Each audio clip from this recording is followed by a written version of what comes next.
I wonder how many people here are unfamiliar with the word Zazen. Would you raise your hands if you haven't heard that word before? Zazen?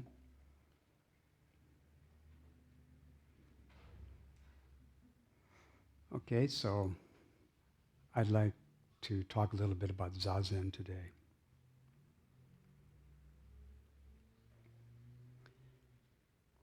I don't know if it was in this room. I heard the founder of Zen Center say that the job of a Zen priest is to encourage the practice of Zazen.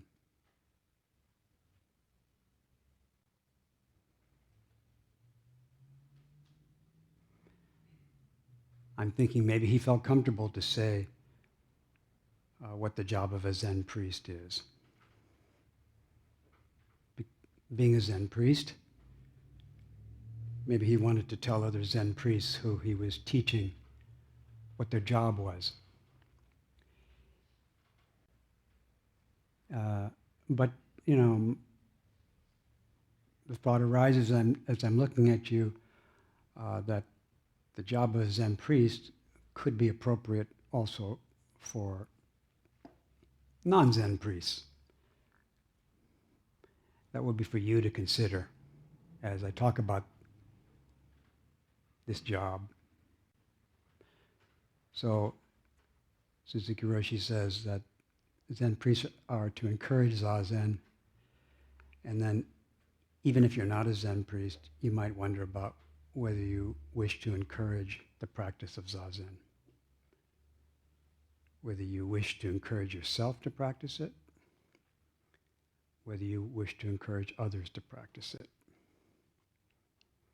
And whether you're a Zen priest or not, maybe you'd like to hear a little bit about what Zazen is before you decide whether you're going to encourage people to practice it.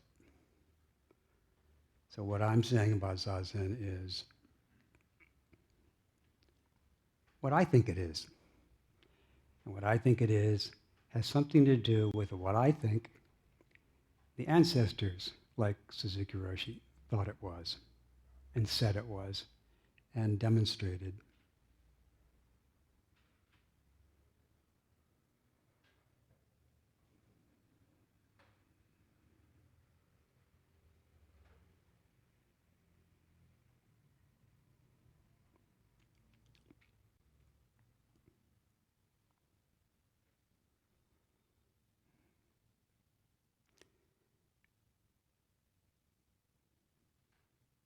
I would say then that Zazen is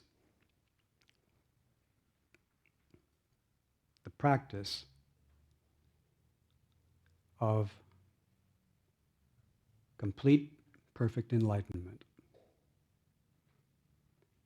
That Zazen is the practice of the Buddha way.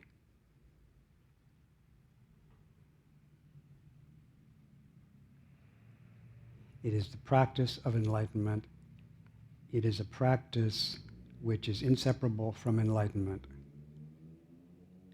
It is the practice of an awakening that's inseparable from a practice.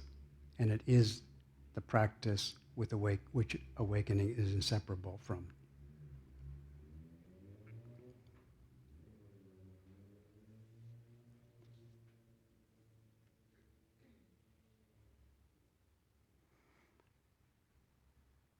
Maybe I could say, therefore, Zazen is neither thinking nor not thinking.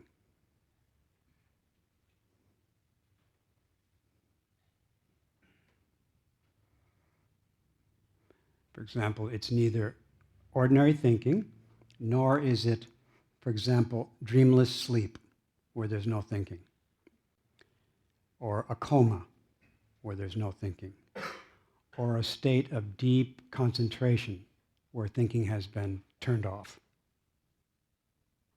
There are states that living beings can be living in where there's no thinking. commonly, many of us, when we're sleeping, enter into a dreamless sleep where there's no thinking. Also, many of us dream while we're sleeping, but when we're dreaming, I would suggest we're thinking. But the thinking we're doing when we're asleep and the thinking we're doing when we're awake, I'm saying to you, that is not Zazen. That is not the Buddha way. That is just normal human consciousness, normal karmic consciousness, normal thinking. So Zazen is not thinking, and it's not thinking. Well, what is it? It is not abiding in thinking when it's going on, and not abiding in not thinking when that happens. It's living a life of not abiding in anything. So when you're walking around thinking, Zazen is the way you're not abiding in your thinking. When you're talking to people and thinking about yourself and thinking about what they're thinking about you, all that is thinking. And that is not Zazen. What is Zazen is not abiding in your thinking. And if you're in dreamless sleep or in a deep state of concentration, that's not Zazen. Zazen is not abiding in that. Zazen is the mind and body of what we call a bodhisattva or a Buddha. Zazen is the mind or body of a Buddha or a bodhisattva. And the Buddha teaches the bodhisattvas to enliven a mind that doesn't abide in anything, that doesn't abide in seeing colors, hearing sounds, smelling tastes, touching tangibles, thinking in any way. This is the mind of the Buddha, which is not separate from thinking. When thinking's happening, it totally pervades the thinking with wisdom and therefore doesn't abide in it. Zazen is not abiding in your thinking and therefore it's perfect wisdom. Perfect wisdom is cultivated by not abiding in our thinking.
So that's the Buddha way. And then one could say, however, living beings do have a tendency to abide in their thinking. Matter of fact, they have a tendency to think almost all the time and abide in their thinking almost all the time. And abiding in thinking is the definition of suffering. To grasp what appears to be going on the way it appears is the definition of suffering. So in order to realize non-abiding, if one wishes to, in order to practice Zazen of this non-abiding mind, it seems to be necessary to become aware of abiding. And there's plenty of cases where we're abiding, so lots of opportunities to discover it.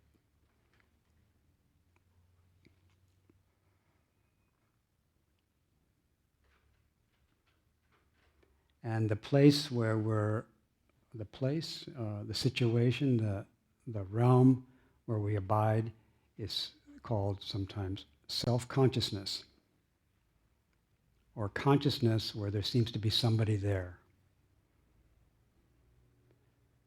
Consciousness where there seems to be the appearance of a body,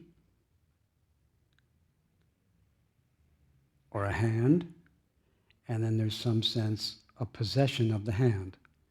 Like maybe one person in this room thinks that this hand belongs to him.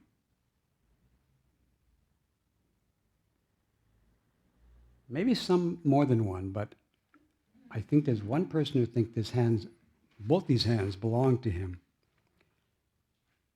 And the sense of possession gives rise to or supports the presence of somebody, of a self. The hands are kind of easy to notice. The sense of possession is not too difficult to notice. You can see my hands, right? You can see these hands. Can you see the sense of possession? It's not in you, is it? Where is it? You might imagine that there is a sense of possession someplace.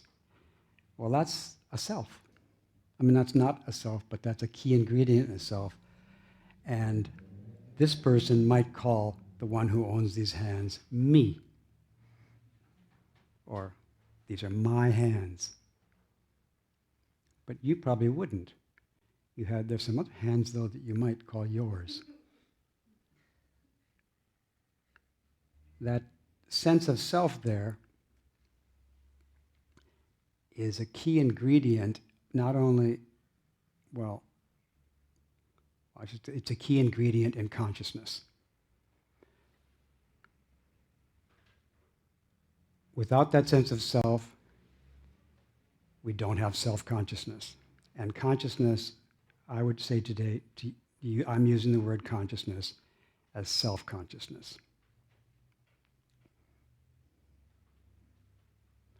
Without consciousness, we don't have self-consciousness. And self-consciousness is where things appear, where there seems to be a world, where there seems to be a self and other, where there seems to be a possession of some bodies, but not other bodies, where there's birth and death, where there's war and peace, where there's language. This is not the totality of our life.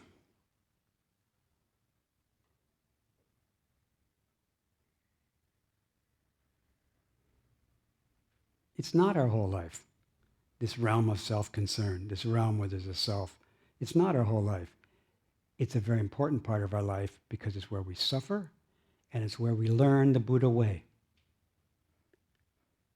But we have much more going on. Our body is not the body that appears in this self-consciousness.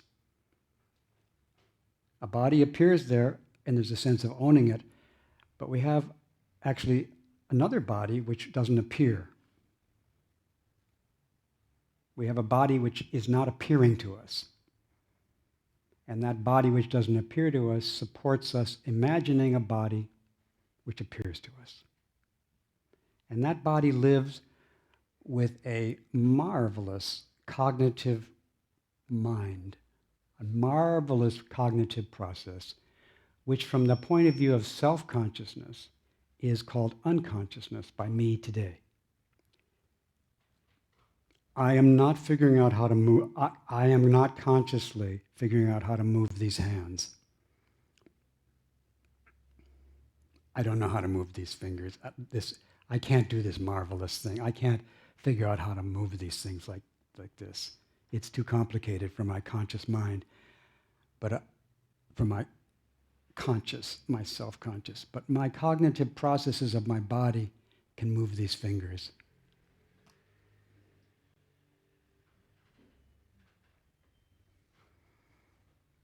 And the cognitive process that lives with my body creates a conscious realm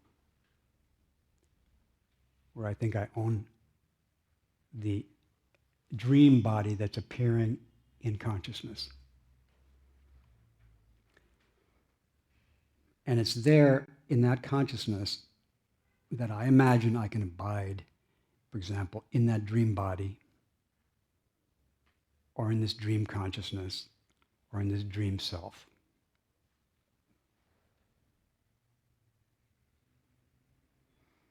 So again, this is proposed as the place of suffering, of birth and death, the conscious mind.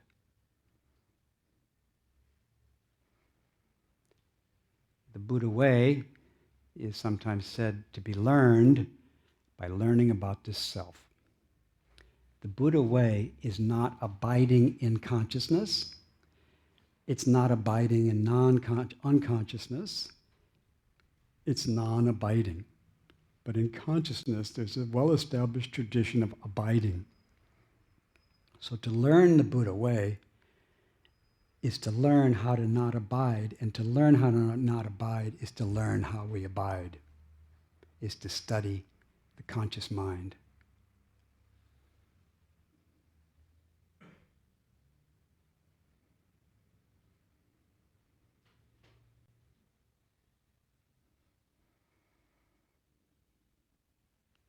To learn the Buddha way is to learn the self. When we learn the self, we forget it, we become free of it. We don't destroy it.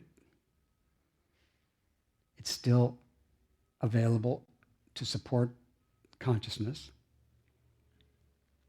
When we learn it, we don't abide in it. When we don't understand the self, it looks like a place to abide, and we have an irresistible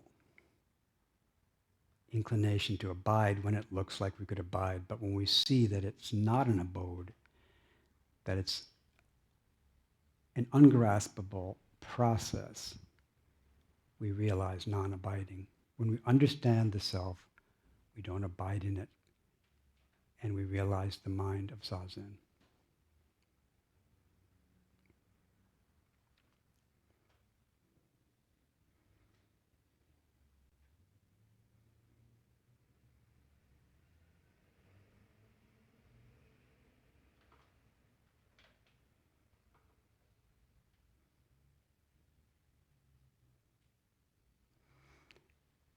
Going back to Zazen again, going back to the mind of no abode,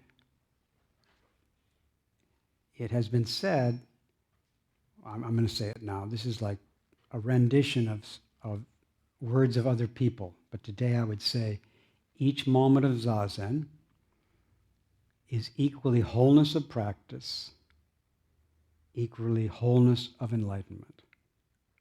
Another way to say it is, each moment of Zazen is equally the same practice and equally the same enlightenment of you and all beings.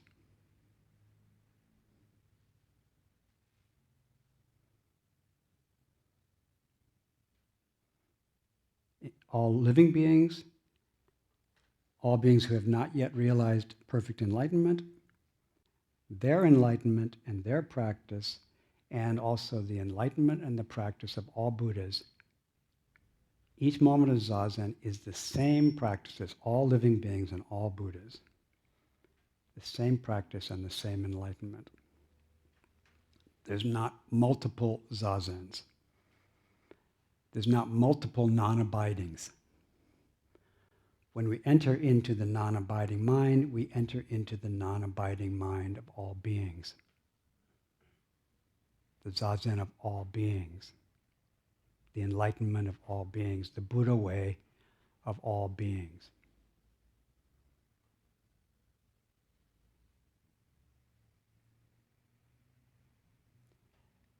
And in karmic consciousness,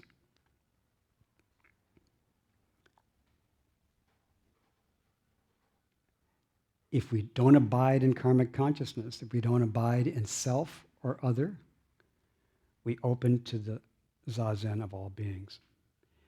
If we abide in self or abide in other, that abiding somehow, it somewhat obstructs the realization of this Buddha way, which is going on all the time. In the Buddha way, we are supporting all beings. Right now, you are supporting all beings. And all beings are supporting you. That's the mind of Buddha. Each of us who has a karmic consciousness, a self-consciousness, we are supporting all beings. And all beings are supporting us to have karmic consciousness. We are assisting each other in practicing the mind of Buddha right now.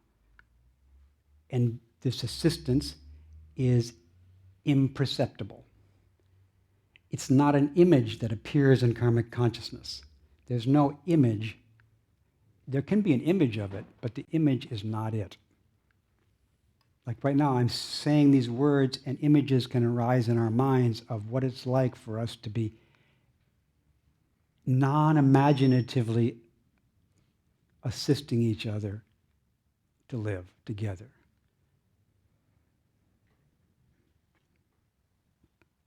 This fact of Buddha's mind is all pervaded, but without practicing this non-abiding mind of Zazen, it's not yet fully realized.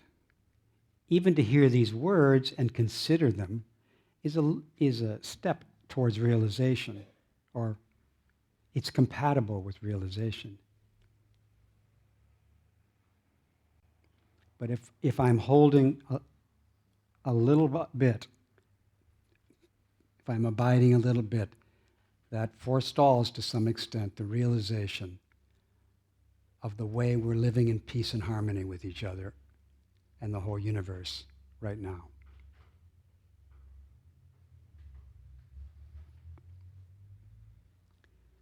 Now again, what if I am abiding? Well, okay, then I'm suffering. And I can be aware of the suffering, and I can maybe see, it looks like I'm also abiding. And then how do I practice with that abiding in order to not abide?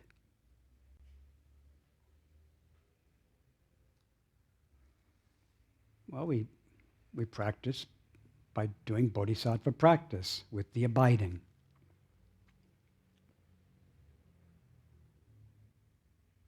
And with the suffering and stress and boredom and frustration and pain and pleasure and happiness and unhappiness that happens with abiding.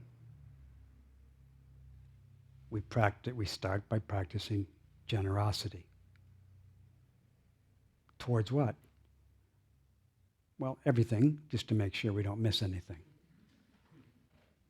And everything will include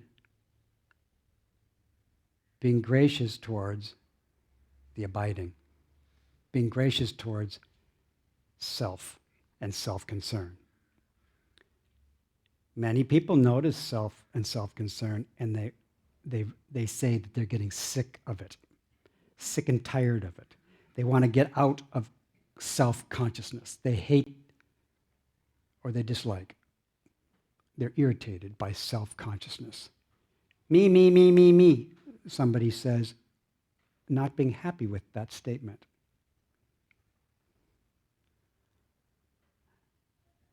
But if there is me, me, me, me, me,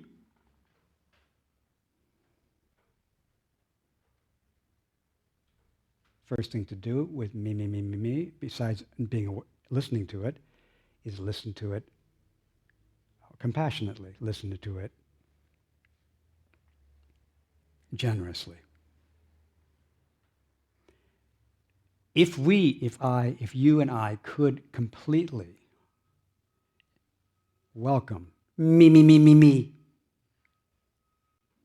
if we could do it, just completely, perfectly be generous with self-concern, we wouldn't abide in it.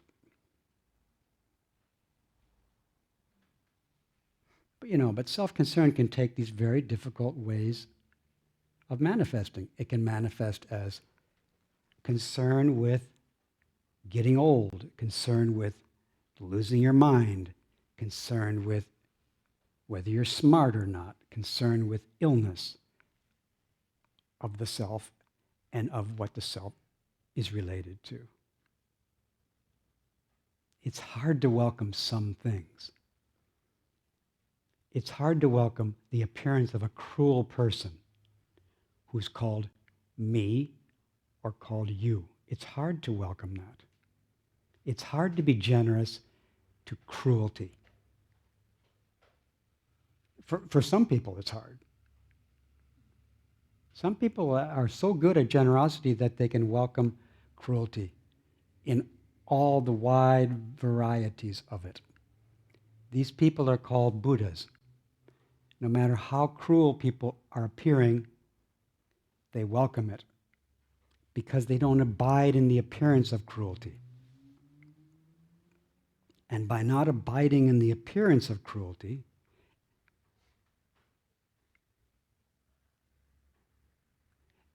we realize that we are in a harmonious relationship with cruelty, with the appearance of cruelty.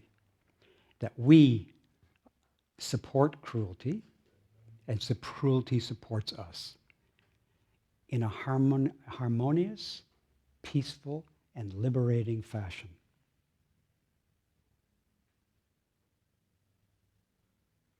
We don't push away the cruelty. If it appears, we welcome it. And we realize what it is. And realizing what it is, we maintain the Buddha Dharma. And all living beings and the great earth attain the Buddha way.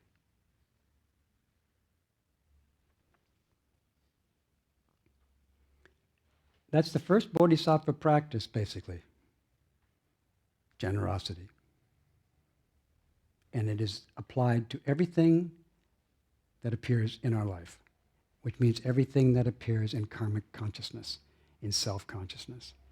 We do not do this practice in our unconscious mind.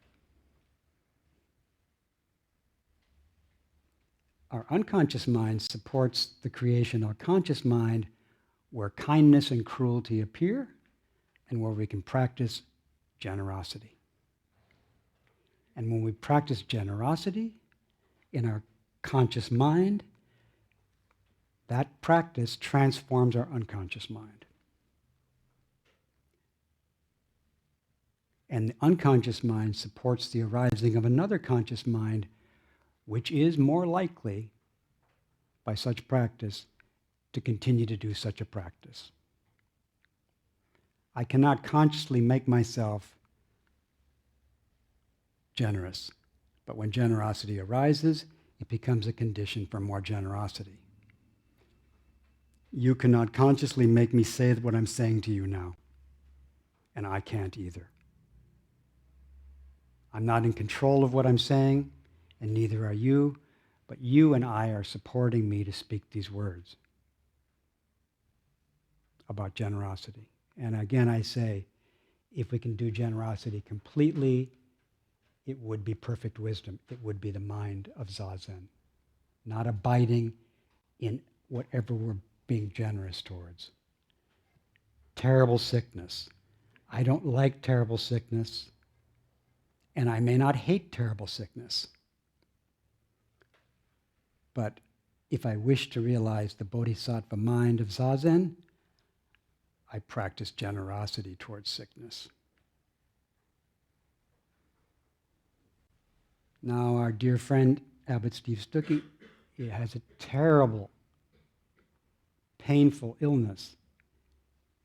And I feel that he is practicing generosity. He is showing us how to practice generosity with his terrible pain and disease.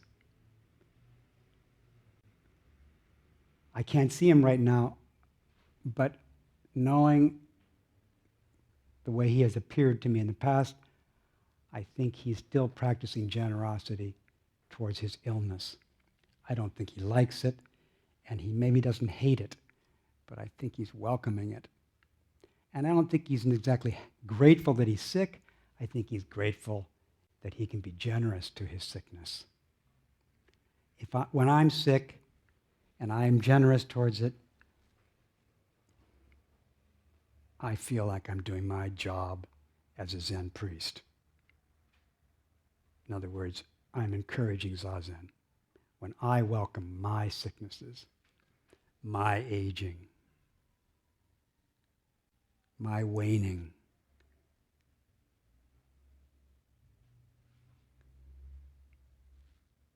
in this building in 1971, our founder was very sick. I got to watch him welcome his disease, his cancer.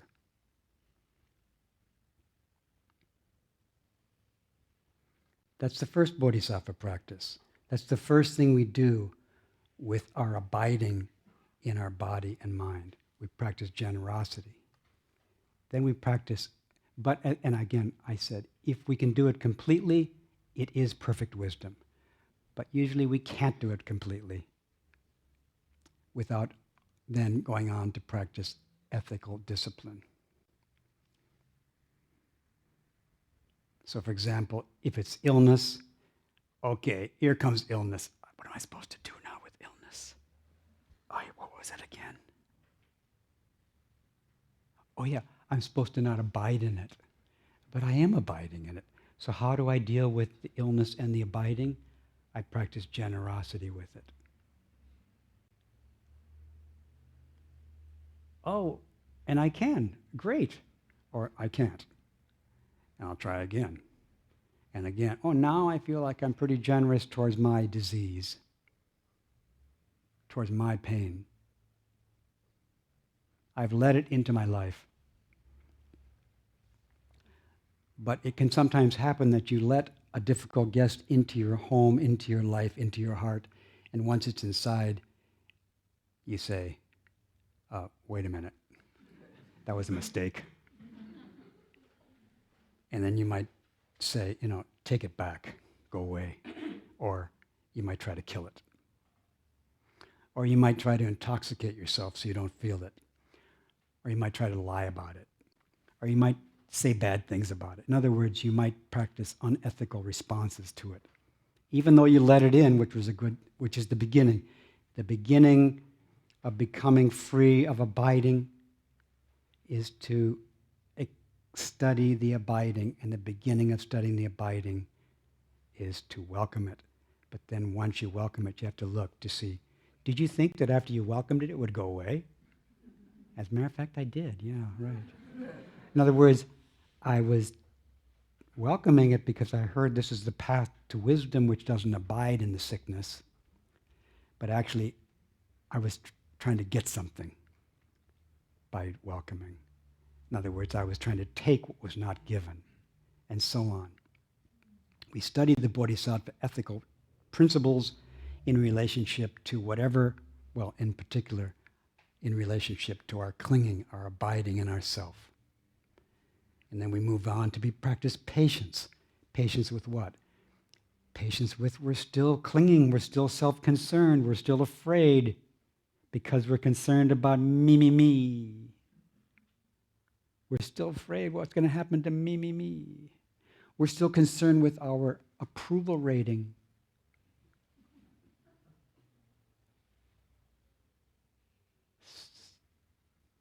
Maybe not you, but I know I used to be somebody who was all day long concerned with the approval rating.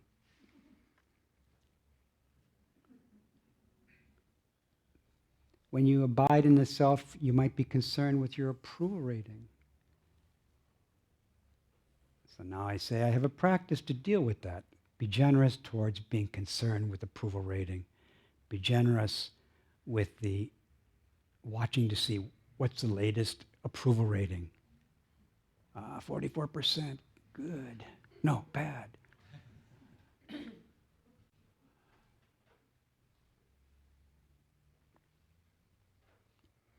Be patient with the pain of self-concern. Be patient with the pain that arises from the abiding mind. The abiding mind is painful. Be patient with the pain. Be generous with it. Be ethical with it. Be patient with it. And then be diligent with it. Diligent. Enthusiastic. About what? I'm not enthusiastic about self-clinging. I'm not enthusiastic about pain. I'm not enthusiastic about suffering. I'm not enthusiastic about abiding. I'm not enthusiastic about not practicing like a bodhisattva. What I'm enthusiastic about is practicing like a bodhisattva. I'm enthusiastic about not abiding. I think it's really a good idea, really. And I keep thinking about it until I feel, yeah, I'm going to give it a try. It's not just a good idea. I'm going to devote my life to it forever and also today. I'm going to start now. Diligence is a kind of a practice which a lot of Zen students kind of forget about.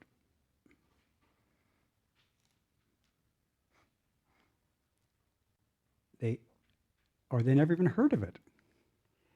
Part of the practice is, if you're inspired to practice bodhisattva virtues, if you're inspired to practice generosity, ethics, patience, diligence, concentration, and wisdom, great. But when you're not inspired, when you're not energetic about it, rather than wait until someday when you are again,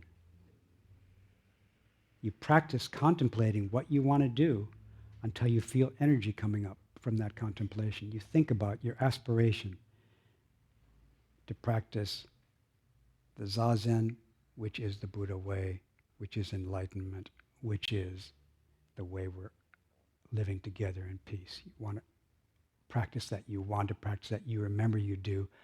You think about it until you feel the energy, the enthusiasm to practice it. Without reviewing it, without refreshing it, without renewing it, without recreating it, the energy gets used up and doesn't come back. We have to work. We have to work to generate heroic energy to practice. And then we also have to then think, I would like now to practice concentration. I would like to practice being concentrated, being focused, being aware of my body and breathing. I would like to be aware of my breathing body, undistractedly, calmly, openly, with relaxation. I want to pay attention to this body, and I want to pay attention to the consciousness where this body lives, where this body appears, because I understand that this also will set up the wisdom which doesn't abide. And now I wish to remember the teachings that the Bodhisattva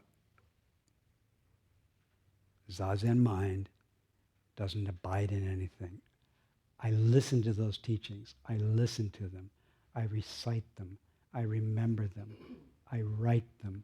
I teach them. I say them. I encourage them. I explain them. I comment on them.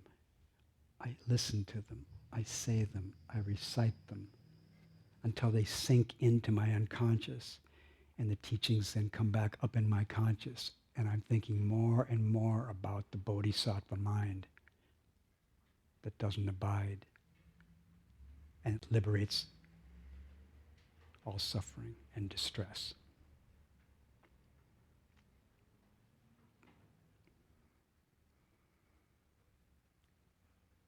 The ancestors say that when we sit zazen, when we take care of our body and mind, we are maintaining the essential working of the Buddha way.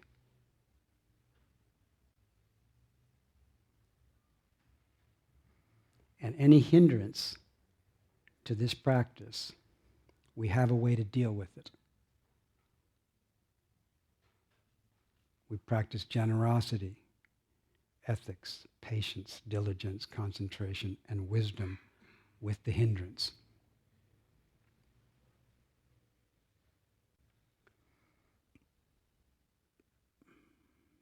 We study the self until there's no abiding in it. We settle ourselves in the self by generosity, kindness, and so on, until the self drops away and there's no abiding. And drops away doesn't mean the self isn't there. It means the self becomes a place of non-abiding.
We give intensive care to the conscious mind. We give intensive care to self and self-clinging in the form of the bodhisattva practices. We apply the bodhisattva practices to self and self-clinging, and this relieves self-clinging, and this opens the door to Buddha's zazen practice. And then we do it again with the next state of consciousness.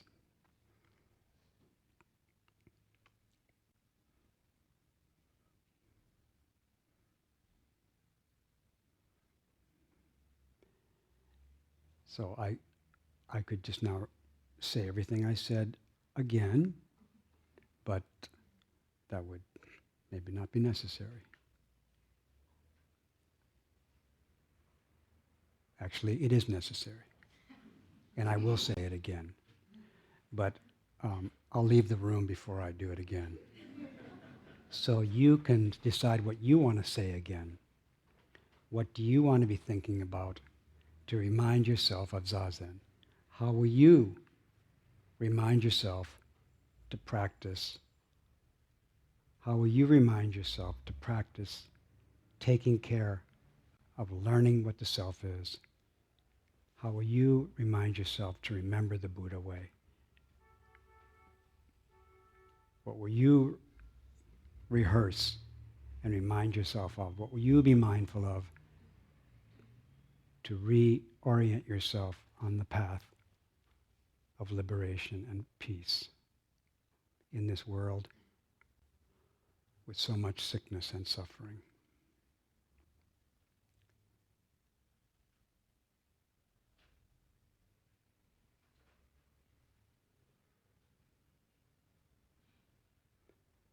What I told you is what I try to remind myself of.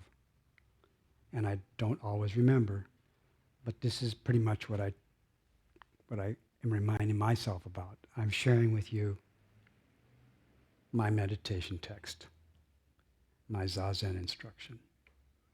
And I ask you, what is your meditation text? What way of thinking are you wishing to do that you think would be helpful to this world and worlds beyond?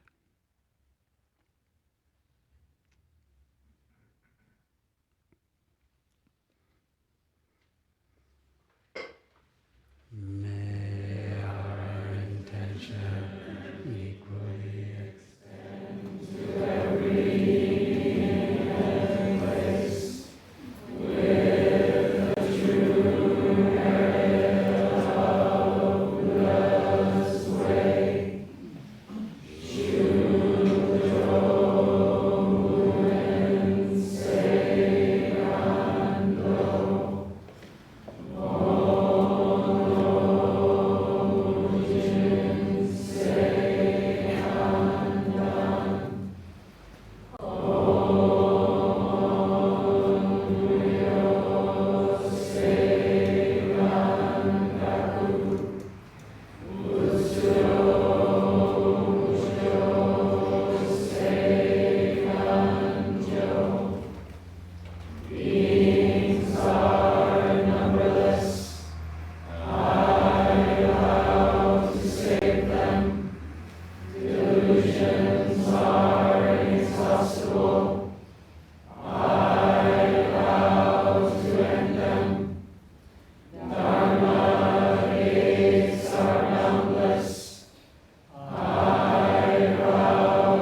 Welcome to Beginner's Mind Temple. I have a few brief announcements. Reb Anderson will be at the back of the dining room for questions and answers shortly, if you'd like to talk to him some more. There are tea and cookies in the hallway on the way to the dining room. So you can take a detour, grab some tea and cookies, and go talk to him. Dharma in Espanol will be in the Art Lounge at 11, that's immediately. Zendo Forms with Zach as the instructor will happen at 11:20.